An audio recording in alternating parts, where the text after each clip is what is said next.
Welcome back, guys. Today I'm going to be canning carrots. Now I've had a request from a lovely lady on my page by the name of Connie. So Connie, this is for you. And she wanted to know how to dry can carrots. Now, dry canning carrots, very simple. Pop your carrots in a jar and you add no water. That's it, okay? If you're doing it the usual way, you just pour some boiling water and just seal them up and process them that way. Now, if you notice, I am using recycled jars, okay?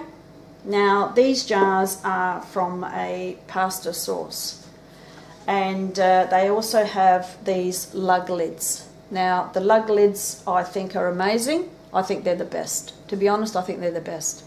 I can't get any more ball jars. I can't get ball lids, okay? So you either decide, what do you do? Do you stop canning or do you recycle jars? Well, I'm not going to stop canning, that's for sure.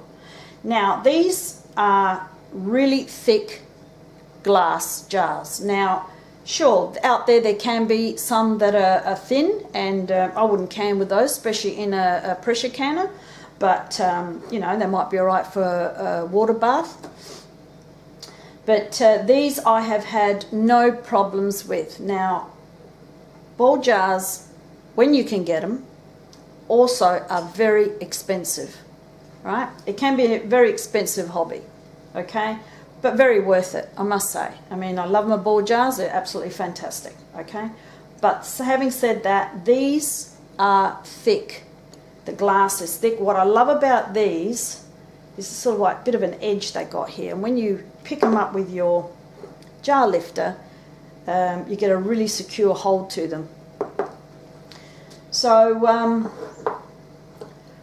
I don't want any canning police leaving me comments saying you can't do that. Well, you know, we have a saying in some of our groups, you know, my kitchen, my rules.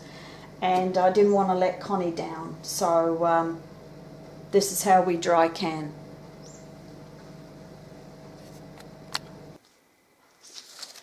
So I peeled all the carrots ahead of time. I didn't want to bore you with all that, and I've just cut them up, and as you can see, they're in their jars. So all we do is, I've got some vinegar. I still use vinegar even though I haven't got any water or anything greasy, and I'm wiping the lids, the rims, sorry. Okay. And you take your lid. Now, with the ball jars, when you screw on your rims, you don't crank them down too hard. But with the lug lids, crank them down. Hang on there and crank them down. Right? Nice and tight. Now, these will go into my canner that is cold. I've got a cold jar. I've got cold carrots. And you have a cold canner. No need to heat it up, guys. So that way you don't get different temperature and you won't get any breakages. Okay?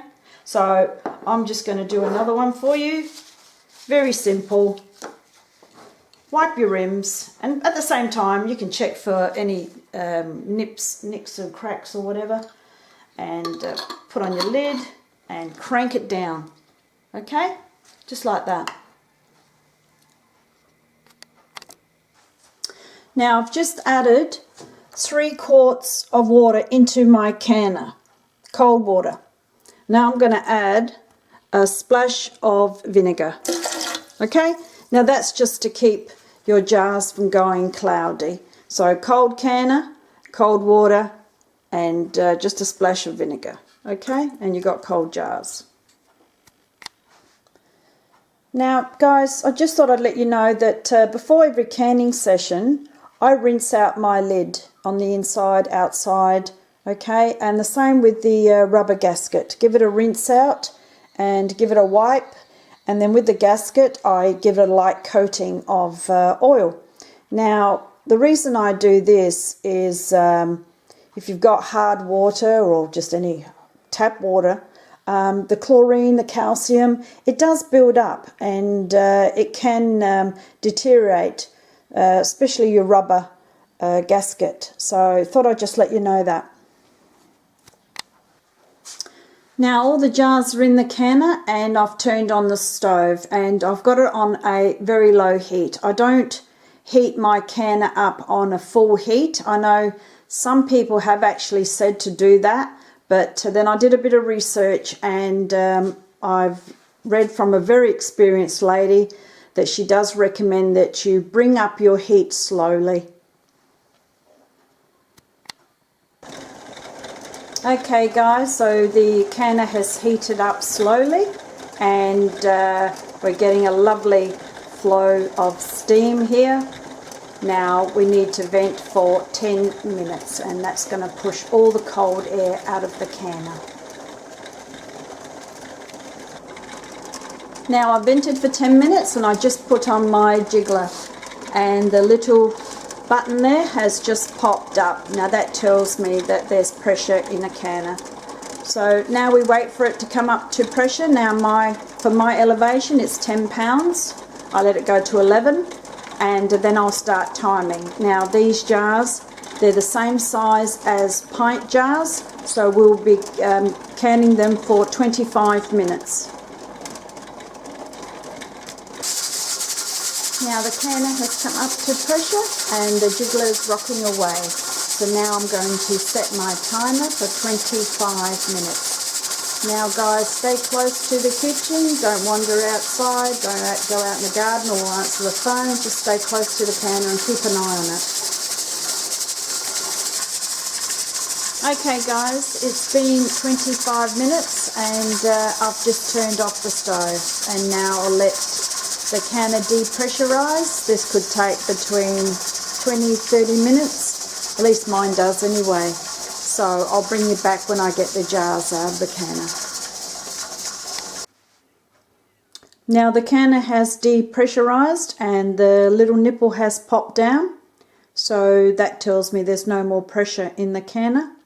And I also listen out for if there's still any hissing near the jiggler, and there isn't. So I'll wait 5 minutes before I take this lid off and then I'll wait another 10 minutes before I actually take the jars out. Now I've just taken them out of the canner and they will sit on my counter overnight to cool down. And I just wanted to show you, I'll get up close, you can see a little bit of liquid in there. Okay, so remember this was dry canning and that bit of liquid that you see in the jar, that's all the sugars from the actual carrot. Do not throw that away. That is absolutely delicious. Now I just pour that straight into whatever I'm cooking, or if you want to make a gravy, just add that to your gravy and it really is so sweet. Now if you're canning the usual way where we're pouring boiling water in the jar, do not throw that water away. That is also very sweet. So all the vitamins and all the sugars from the carrots are all in the water, and just add it to whatever you're cooking.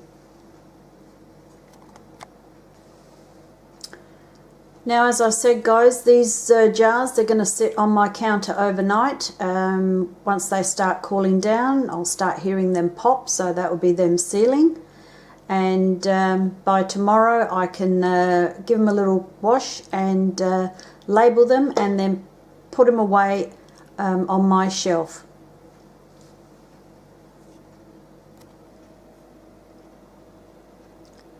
It's the next morning and my jars have all sealed. They've been washed and labelled.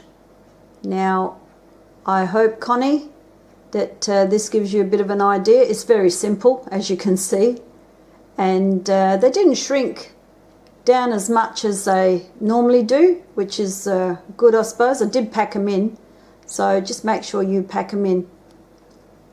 Hope you enjoyed this. Thanks for watching.